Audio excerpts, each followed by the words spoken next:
Hola, bienvenidas y bienvenidos a nuestro curso introductorio a R y RStudio. Después de haber pasado quizá lo más tedioso del manejo de datos, que es la limpieza y que, como te dije antes, puede llevar más tiempo incluso que el mismo análisis, hoy vamos a ver lo más interesante, usar varias herramientas estadísticas para analizar a profundidad nuestros datos, dando un pasito más a resolver nuestras preguntas de investigación. Vamos a ver principalmente estadística descriptiva en R, paquetes para resúmenes y consolas de reporte. Asimismo, daremos un pequeño vistazo a las pruebas de hipótesis, útiles para responder preguntas de investigación. Y no siendo más, comencemos.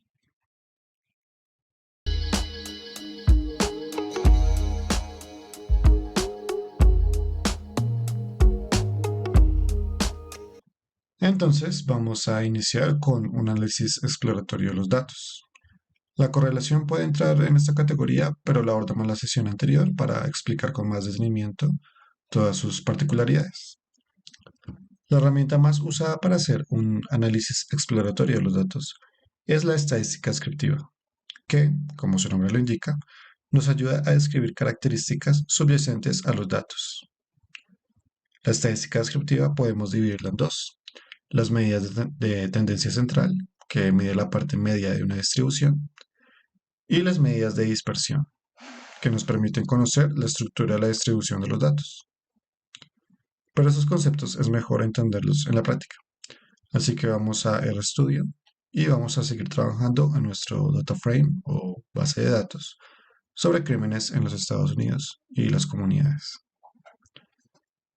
Lo habíamos dejado sin NAs, con las variables de nuestro interés, habiendo analizado los outliers, es decir, con, entre comillas, la limpieza ya hecha. Habíamos dejado la base de datos con el nombre de db-crime-impul, cuando habíamos imputado los NAs. Ahora vamos a colocarle un nombre más sencillo, db-crime, y lo sobrescribimos de esta manera. Así también hemos limpiado nuestra memoria RAM para no tener ningún objeto que no necesitemos y aumentar la capacidad de computación, que sin duda la necesitaremos para nuestro ejercicio. La primera medida de tendencia central que veremos hoy, y quizá la más conocida, es la media. También es conocida como promedio y se obtiene dividiendo la suma de un conjunto de valores entre el número de observaciones que existen. Primero abordaremos las funciones más básicas de R que nos permitirá conocer estas medidas y después conoceremos funciones más complejas y completas. La función para la media en R es min, que es la palabra en inglés para media. Luego señalamos el nombre de nuestra base de datos en los parámetros de esta forma. Y recuerda que con el signo dólar ubicamos la variable específica de nuestro interés. Por ejemplo, en este caso vamos a usar la de ingreso medio por hogar. Cuando ejecutamos el código, vemos en la consola el resultado, que es de 33.984. Eso quiere decir que el ingreso medio en los hogares de las comunidades analizadas entre el 90 y el 95 eran de $33.984 al año. Ahora, ¿qué tal si sacamos el promedio del ingreso per cápita con este código? Si lo ejecutamos, vemos el ingreso promedio de cada persona según la muestra y el periodo de tiempo anteriormente señalado, que era de $15.603 al año. Pero ahora, ¿qué te parece si vamos a algo más interesante y que nos puede ayudar a debatir los resultados de la correlación? Vamos a sacar el ingreso per cápita promedio discriminado por grupos étnicos. Para esto, usamos la misma función min, pero ubicamos las variables de nuestro interés. En este caso, las variables de ingreso per cápita, cada grupo étnico. Primero, vamos con la población caucásica o blanca. Esta población tiene una medida de ingreso promedio per cápita de $16.567.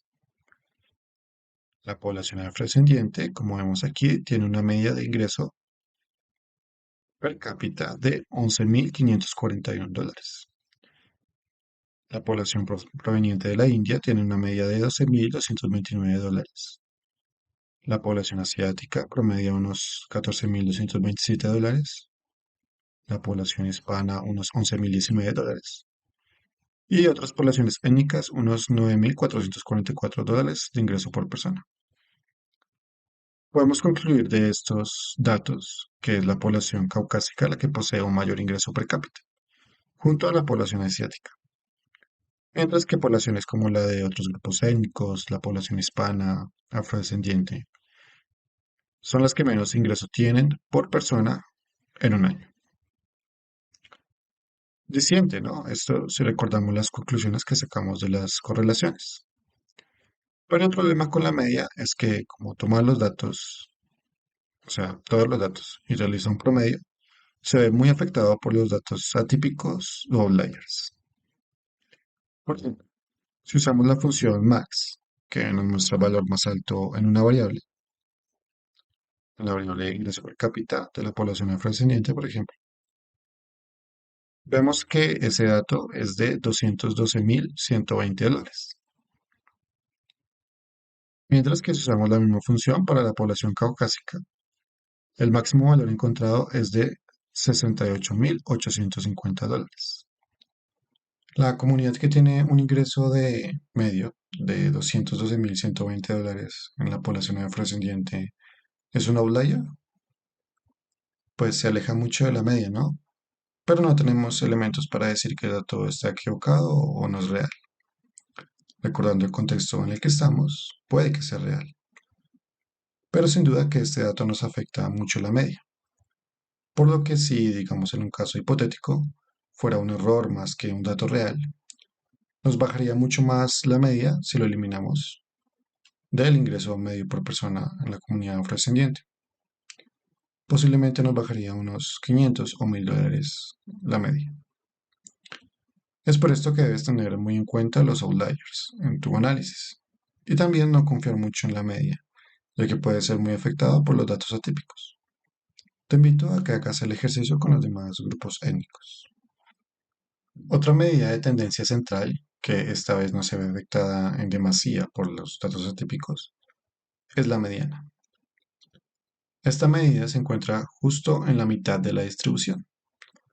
Para hallarla usaremos la función median. ¿Qué te parece si lo usamos en las mismas variables de la media? Si ejecutamos los códigos, vemos en la consola cada una de las medianas de las variables. Para el ingreso medio per cápita general, el valor equidistante de esta variable es de $14.101. Y de ingreso medio por hogar es de $31.441. Si vamos a los grupos étnicos, específicamente, vemos que continúa la tendencia de la media. Los mayores ingresos per cápita se encuentran en las poblaciones caucásicas y asiáticas, mientras que las de menor ingreso per cápita se encuentran en las poblaciones afrodescendientes, hispánica, india y de otras poblaciones. La mediana sigue la misma tendencia que la media. Por último, abordaremos la moda, que es la medida que nos permite ver el valor que más se repite en una variable. Este dato se utiliza más que todo para las variables cualitativas. Por ejemplo, si tuviéramos una variable categórica como estrato social, la moda nos permitiría ver qué estrato es el que más se encuentra en nuestra variable. Por ejemplo, el estrato que más se repite puede ser el 3. Para esto usaremos, o mejor instalaremos un paquete llamado modeest, de esta forma. Lo activamos, lo instalamos y lo activamos. Y luego usaremos la función homónima modest, pero esta vez acompañado de dos puntos y con las letras MFV. ¿Qué significa esto? A veces varios paquetes tienen un mismo nombre para una función y R no sabrá cuál que quieres aplicar. Por eso usamos los dos puntos dos veces seguidas y especificamos la fuente o el paquete de la función, para que R sepa qué función específica de qué paquete usar. Este problema no es muy común, pero puede pasar que dos paquetes tengan el mismo nombre para una función que hace cosas muy diferentes. Bueno, entonces, para ejemplificar, si usamos la función a una de las pocas variables cualitativas que tenemos, por ejemplo, state o estado, vemos que el dato que más se repite es CA, que son las siglas de California, el estado de Estados Unidos. Por lo que el lugar donde más tomaron muestras de comunidades para construir la base de datos que estamos utilizando es en California. Te invito a indagar cómo este dato puede afectar nuestro análisis. ¿Tuvo algo California, perdón, en particular durante los años 90 para que afectara los datos de crímenes violentos o los datos socioeconómicos en general? Bueno, te invito a investigar y que lo puedas sumar a nuestras conclusiones. Las medidas de dispersión, como señalamos antes, nos permiten conocer la estructura de distribución de los datos, desde el dato mínimo hasta el dato máximo y cómo se ubican los otros datos. Una de estas primeras medidas es el de varianza, que representa, por decirlo así, el grado de variabilidad de una serie de datos respecto a su media. O en otras palabras, qué tanto los datos varían respecto a la media. Es complicado explicarlo desde la formalidad matemática, pero quiero que lo entiendas con una gráfica de dispersión como esta.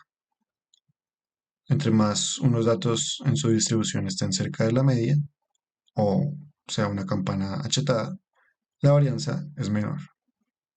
Mientras que para una distribución alejada de la media, o una campana más ancha, la varianza es mayor.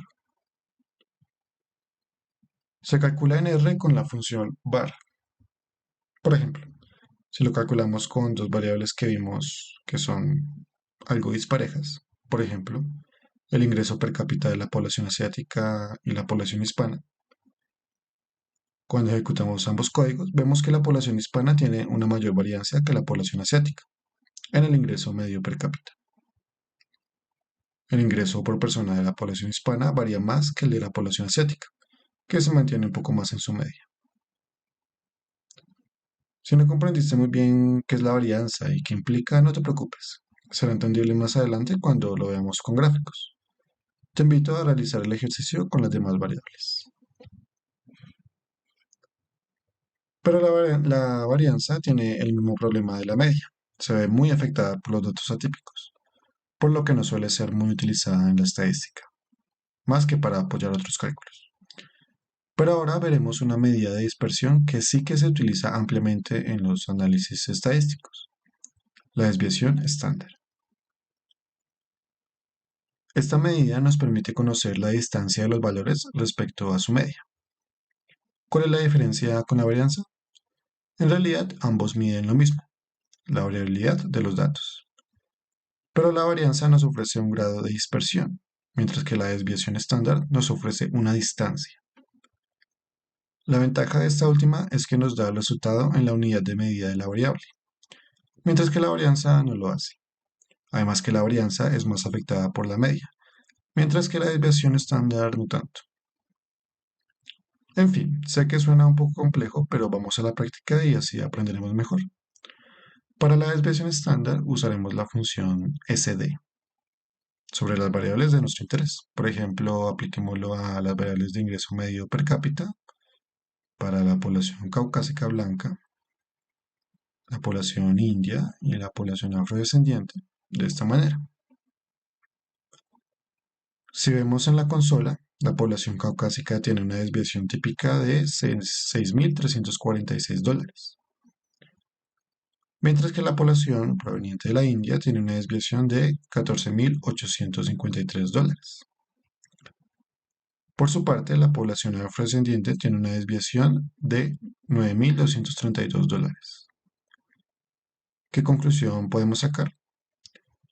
Bueno, puede ser una conclusión que los ingresos por personas de la población india son más desiguales que los ingresos de la población afrodescendientes. Y estos, a su vez, tienen ingresos más desiguales que la población caucásica. ¿Recuerdas la medida de ingreso per cápita de esas poblaciones? Bueno, este dato de desviación estándar es útil comparándolo con el valor de media, por ejemplo, y así poder contrastar. Te invito a hacer el mismo análisis con las demás variables. Otras medidas que nos permiten estudiar la estructura de distribución de los datos son los cuantiles y el rango intercuartílico. El cuantil es una división en partes iguales de la distribución. Suele ser en una escala de 0 a 100 y parte de la distribución, por decirlo así, en secciones iguales. El más común de los cuantiles es el cuartil y denomina a cada parte de la distribución Q1, Q2, etc. Nos permite dar una mayor ubicación a la forma de distribución de los datos.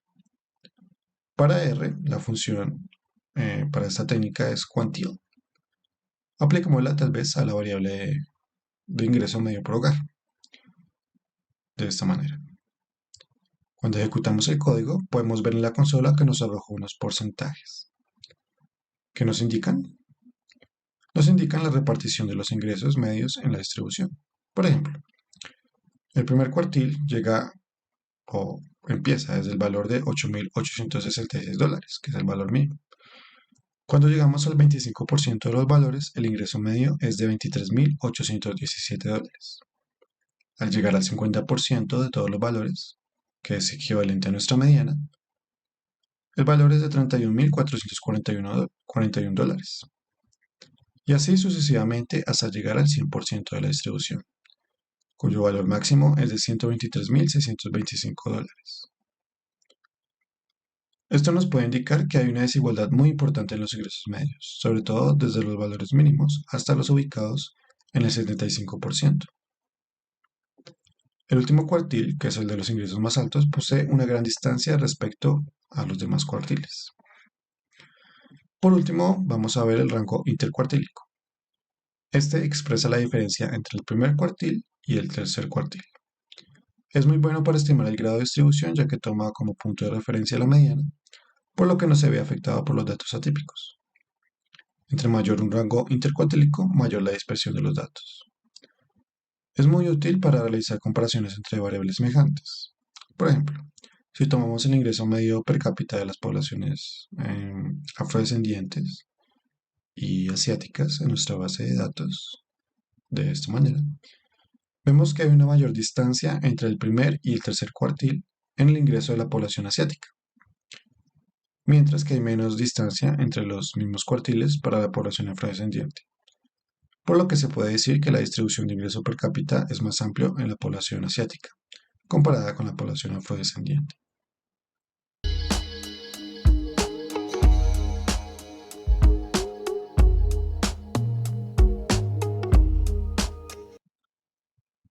Hemos visto entonces las principales medidas para la estadística descriptiva, desde las medidas de tendencia central y medidas de distribución.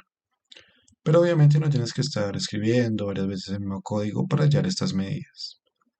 Aquí fuimos paso a paso para que tengas a mano las funciones, pero también para ir entendiendo qué implica cada medida y cómo leer los datos en función de estas herramientas estadísticas. Pero hay una infinidad de paquetes que nos pueden resumir todas estas técnicas en cuestión de segundos y facilitar tu tarea. Te mostraré algunos de esos paquetes muy rápidamente. El primero, ya lo vimos en la sesión anterior, es Summary, que nos muestra la media, la mediana, los valores máximos y mínimos, así como el primer y tercer cuartil, para que podamos establecer fácilmente el rango intercuartílico. También puedes pedirle a la función enfocarse en una sola variable, y te la mostrará de esta manera. Luego tenemos el paquete SchemR, que nos ofrece un resumen más completo. Para ello, lo instalamos y lo activamos. Y luego usamos la función Schem. Podemos ver que nos describe las características del dataset, los tipos de variables, vemos que nos ofrece si hay datos faltantes o NAs, lo que puede ser muy útil para cuando estemos haciendo la limpieza de los datos. Y por último nos muestra la media, la desviación estándar, los cuartiles de cada variable. Lo más curioso de este paquete es que nos da una previsualización del histograma de cada variable. Un histograma es una forma gráfica de ver la distribución de los datos. Así podemos hacernos una idea rápida de la distribución de los datos. Por ejemplo, vemos una tendencia clara de que las observaciones que miden el ingreso, tanto generales como por cada grupo étnico y per cápita, se encuentran en su mayoría en los tres primeros cuartiles, por lo que hay una clara tendencia a desigualdad económica en los grupos étnicos, más allá de las diferencias entre ellos. Otro paquete de mucha utilidad es el de Summary Tools.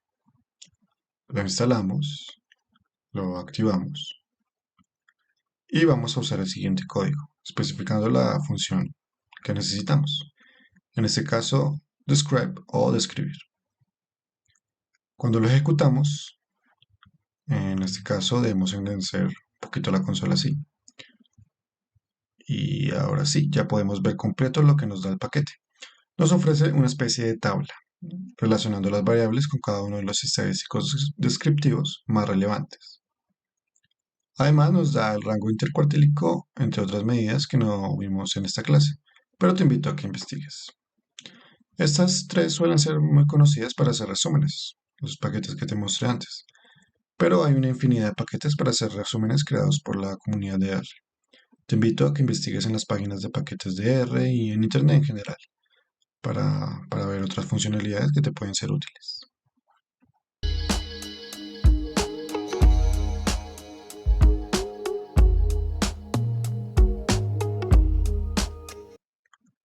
Otra forma de abordar analíticamente nuestros datos es con las gráficas, que en ocasiones son más fáciles de interpretar y sin duda alguna mucho más comunicables que los datos que nos da la consola. Tendremos una sesión específica dedicada a los gráficos, pero te enseñaré los llamados cuadros, consolas o pantallas de reporte, donde podrás interactuar tanto gráfica como numéricamente con tus datos y, entre comillas, jugar un poco con las variables. La primera interfaz que vamos a ver es Esquisse. Para ello necesitamos instalar el paquete homónimo de esta manera y lo activamos. Luego usamos la función SkissR y en los parámetros especificamos cuáles son los datos. En este caso, nuestro objeto db-crane. Y en otro parámetro indicaremos dónde queremos interactuar con los datos, en este caso en nuestro navegador. Inmediatamente se nos abrirá una ventana en nuestro navegador. Esperamos un poco. Y de esta manera tendremos la interfaz del paquete. Allí encontraremos en la parte superior todas nuestras variables.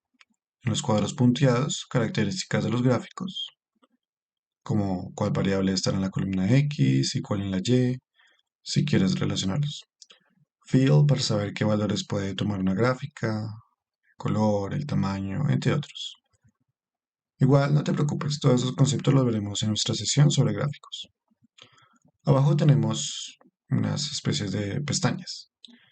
En la primera podemos modificar el título del gráfico, subtítulos, el nombre de los ejes. En la otra pestaña tendremos opciones de las gráficas, que ahorita veremos específicamente. En la siguiente pestaña podemos cambiar estéticamente nuestra gráfica. En la siguiente pestaña podemos manipular los datos, eliminando variables y también los rangos de visualización, etc.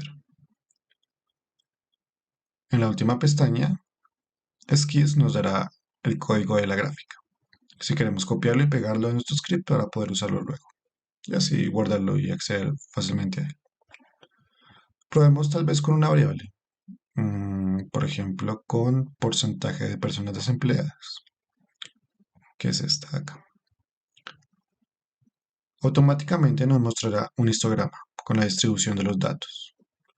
Vemos que la mayoría de las observaciones se encuentran entre el 5 y el 20%, por lo que la mayoría de comunidades tienen porcentajes de personas desempleadas que no superan el 20%. Si damos clic sobre el logo de histogram, vemos que se nos abre todas las posibles gráficas para una variable. Por ejemplo, densidad, o gráficas de violín, o boxplots. Estos dos últimos nos ayudan a ver la distribución de los gráficos de una gran manera.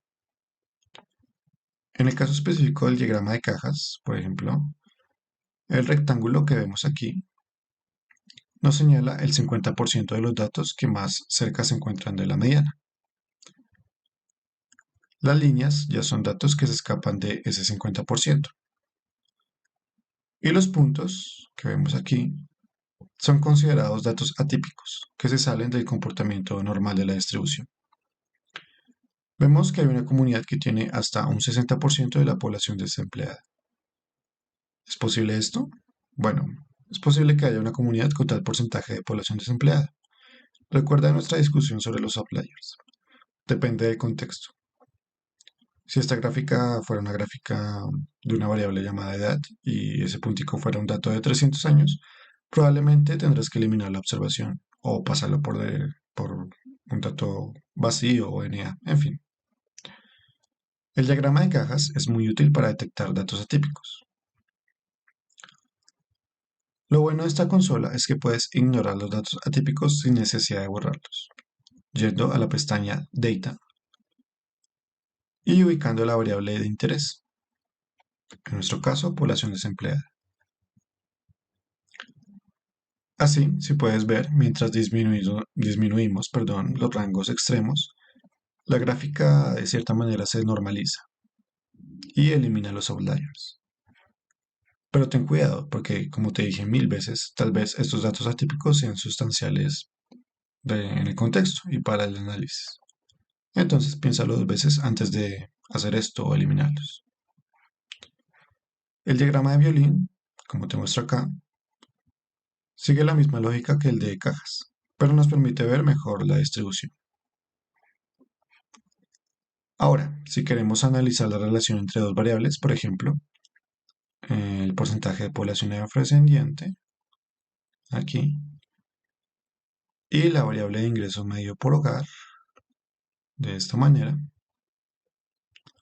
En el eje X tenemos entonces el ingreso medio y en el eje Y el porcentaje de población afrodescendiente presente en las comunidades. Podemos ver una tendencia. Primero que la mayoría de comunidades tienen menos del 25% de población afrodescendiente. Y también vemos que las comunidades que superan el 25% de población afrodescendiente no superan los $50,000 de ingreso medio al año. Y si nos fijamos bien, aquí, las comunidades que tienen más población afrodescendiente, entre un 75 y un 90%, no superan los $25,000 al año en ingresos.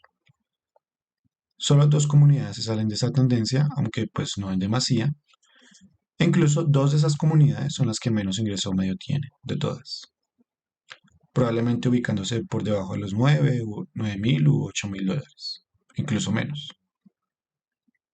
Esto nos muestra la difícil situación de desigualdad económica de la población afrodescendiente en los años 90 en Estados Unidos, y que puede seguir latente en la actualidad.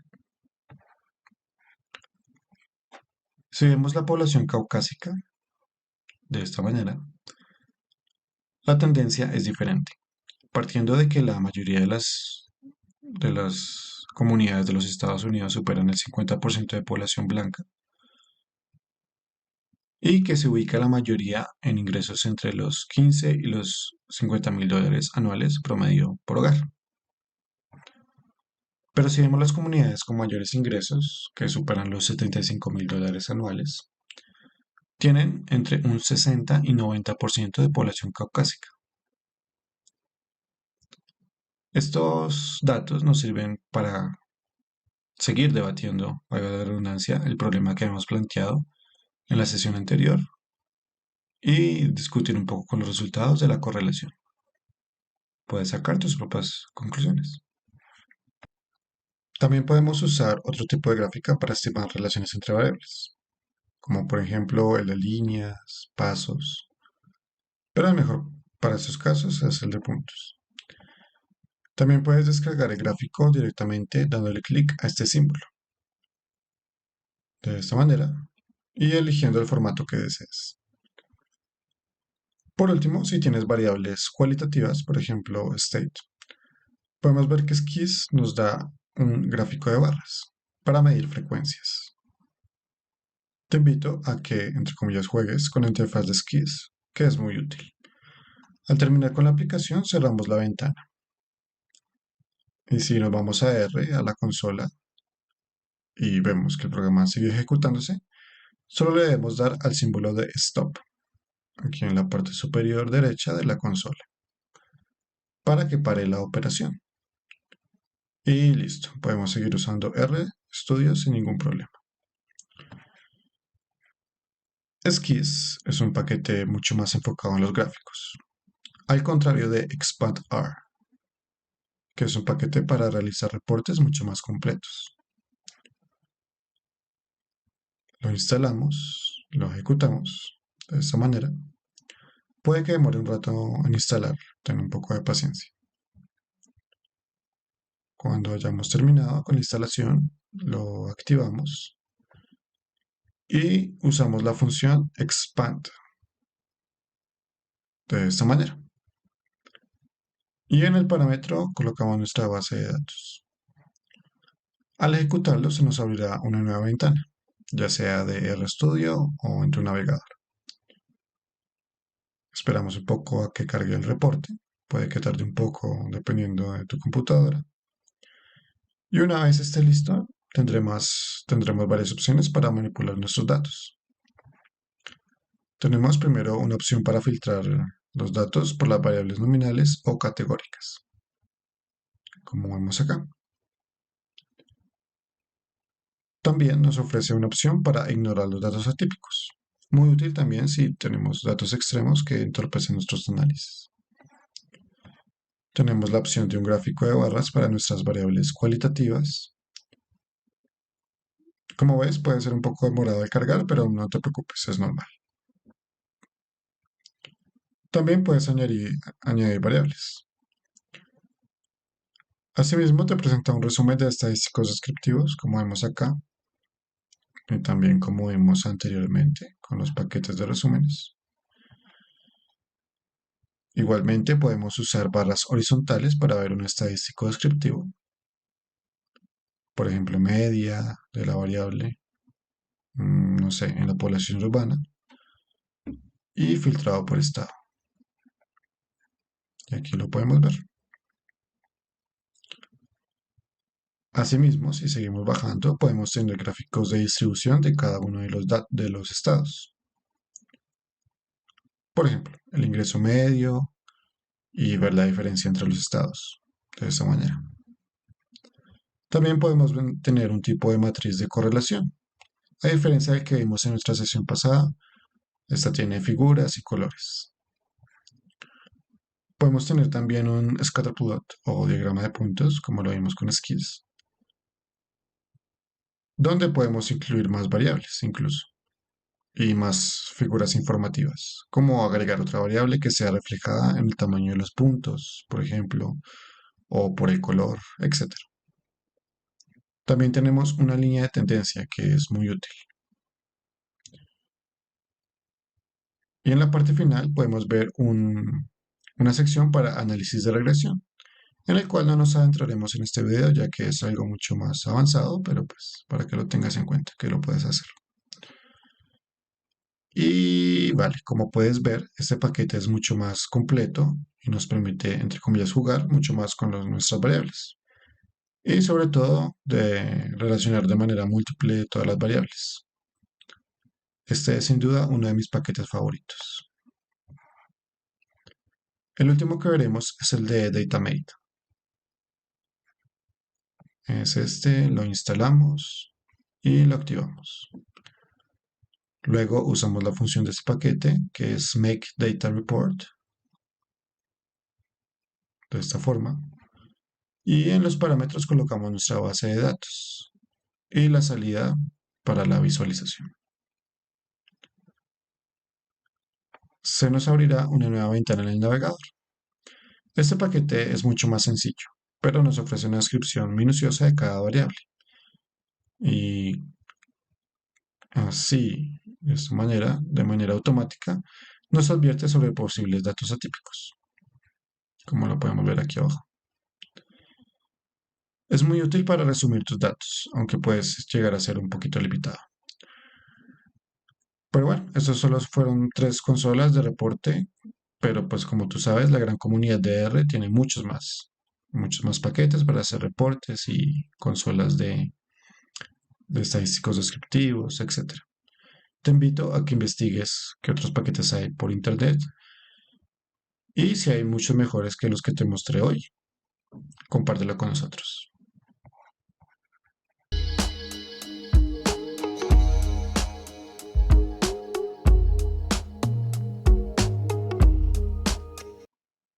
Aunque nuestro curso sea un curso introductorio y de conceptos muy básicos para aprender a usar R y RStudio en el análisis de datos, pues bueno, vamos a dar un pequeño abrebocas a la estadística inferencial, que es un poco más avanzado. Es un mundo mucho más complejo que pues tal vez merece otro curso, pero que, como te digo, veremos de manera introductoria. Así abordaremos una herramienta muy útil de la estadística inferencial, sobre todo para las investigaciones, que es las pruebas de hipótesis. Las pruebas de hipótesis son tests que buscan estimar la posibilidad de rechazar una afirmación o hipótesis que tenemos sobre las variables. Lo hace estimando la probabilidad de rechazar una hipótesis nula, es decir, una hipótesis que niega o señala que no hay efecto o diferencia, en contraste de una hipótesis alternativa, que es su contraria y que afirma algo sobre las variables, que se espera que sea confirmado por los datos. En otras palabras, la prueba de hipótesis calcula la incongruencia de una afirmación y nos dice si podemos rechazarla o no. Este, como te digo, es sin duda un tema muy complejo que merece todo un curso completo, aparte, ya que es estadística inferencial, mucho más compleja. El objetivo de este curso, como te señalé, es aprender a usar herramientas para el análisis de datos con R y RStudio, de manera muy básica, por lo que no nos adentraremos en la parte teórica de las pruebas de hipótesis, ni en la parte matemática. Usaremos solo una técnica de prueba de hipótesis, que es la de t-student para una sola variable, que es digamos de las más sencillas. Pero no te preocupes, te dejaré algunos recursos para que puedas indagar más a profundidad en las diferentes pruebas de hipótesis, como ANOVA, Chi cuadrado, etc. Cómo hacerlas en R y así que puedas profundizar en tus análisis. Algo que hay que tener en cuenta, muy en cuenta, en las pruebas de hipótesis, es que estas no prueban las hipótesis alternativas. Es decir, no nos dice si nuestra afirmación es verdadera sobre los datos. Lo único que hace es señalar una probabilidad de rechazar una hipótesis nula o no. Para poder rechazar una hipótesis nula, debemos conocer dos conceptos: el de p-valor y el de valor de significancia estadística. Vamos a explicarlos con un ejemplo. Si queremos testear la hipótesis de que el ingreso medio per cápita, por ejemplo, de la población hispana, es $11.019, nuestra hipótesis nula se puede definir entonces como un h sub 0 y dice que x, que es el ingreso medio per cápita de la población hispana, es igual a $11.019. Y establecemos un h sub 1, que sería nuestra hipótesis alternativa, el cual nos cuenta que x difiere del valor de $11.019. De esta manera, el valor de significancia es una medida porcentual de error, el cual suele estar entre 0.1 y 0.5. Esto quiere decir que dependiendo de lo que escojamos, por ejemplo, no sé, 0.3, el margen de error estará en ese porcentaje, un 3%. Será como lo aceptable de error para nuestra prueba de hipótesis. De esta manera, si queremos rechazar la hipótesis nula, el valor de P que nos arroje la prueba debe ser menor que el nivel de significancia estadística que señalamos antes, entre 0.1 y 0.5. En caso contrario, no se puede rechazar la hipótesis. En R tenemos varias opciones para realizar pruebas de hipótesis. Probemos con nuestro ejemplo sobre el ingreso per cápita de la población hispana. Para eso usamos una prueba tipo t-student, que suele ser para una única variable y una variable específicamente cuantitativa. Usamos la función t.test. Señalamos las variables de interés y en MU, aquí, colocamos el valor de nuestra hipótesis nula, que es 11.019. Cuando ejecutamos el código, tenemos que el p-valor es de 1. mucho mayor que el nivel de significancia que suele estar entre 0.1 y 0.5 como señalamos antes. Por ello, no es posible rechazar la hipótesis nula. En otras palabras, no se puede rechazar que el ingreso medio per cápita de la población hispana sea $11.019. Y por ende es correcto el resultado del test, ¿no? Ya que de antemano conocemos que la media del ingreso per cápita de la población hispana es de $11.019. Pero, ¿para qué hacer la prueba de hipótesis si ya conocemos la media? Bueno, esto es un simple ejemplo para que puedas aplicarlo en otras variables de otras bases de datos. Pero, no sé, si alguien algún día te llega a decir que el ingreso promedio mensual de la población en Bogotá es de 5 millones de pesos, tú, como buen científico o buena científica social, no te convencerás mucho de esa afirmación, ¿cierto? Por lo que podemos ponerlo a prueba. Pero el problema es que es casi imposible tener todos los datos de ingreso de todos los bogotanos, a no ser que sea un censo. Entonces tendremos que hacer un muestreo, y esa es la clave de las pruebas de hipótesis, que no se puede tener toda la población, sino que tenemos que hacer un muestreo. Mediante una prueba de hipótesis como la de T-Student que vimos anteriormente, se puede poner a prueba la afirmación de esta persona.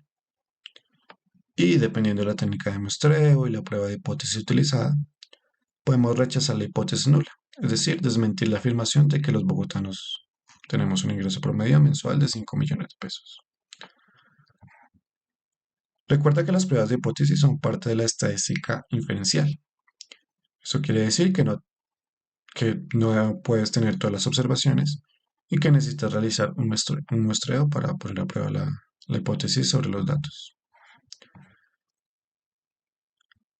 Sin duda, las pruebas de hipótesis son un tema que amerita un curso completo y hay muchos tipos de pruebas de hipótesis. Los puedes realizar tanto con variables paramétricas, o sea, cuantitativas, y también con variables no paramétricas, cualitativas o de factores.